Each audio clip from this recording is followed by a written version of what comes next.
Welcome to the Slop Farm. Enjoy the video.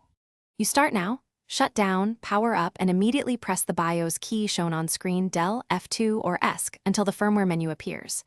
You must use a wired keyboard on older motherboards, plug into a USB 2.0 port to ensure recognition. Once inside, locate the Main or System tab. Note the current date, time, and BIOS version. This gives you a restore point if anything goes wrong. Make sure you won't interrupt power during changes. Now change the values. Move to the date/time fields under Main or System, sometimes nested in Advanced. Then select the field and type the correct year, month, day, hour, minute. You can choose 24-hour or 12-hour format where available. Select the format before editing to avoid AM/PM mistakes. After adjusting, verify the time zone is handled by the OS later.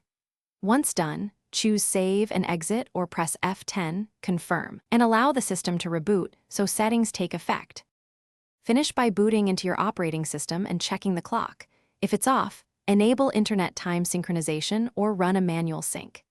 If the BIOS time resets after power off, replace the CMOS battery. It's a small CR2032 on the motherboard, or enable RTC/CMOS retention in firmware. If firmware behaves oddly, reset BIOS to defaults, then re-enter date and time. A single troubleshooting tip. If time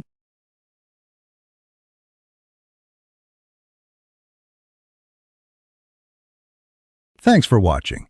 Consider subscribing if we helped you today.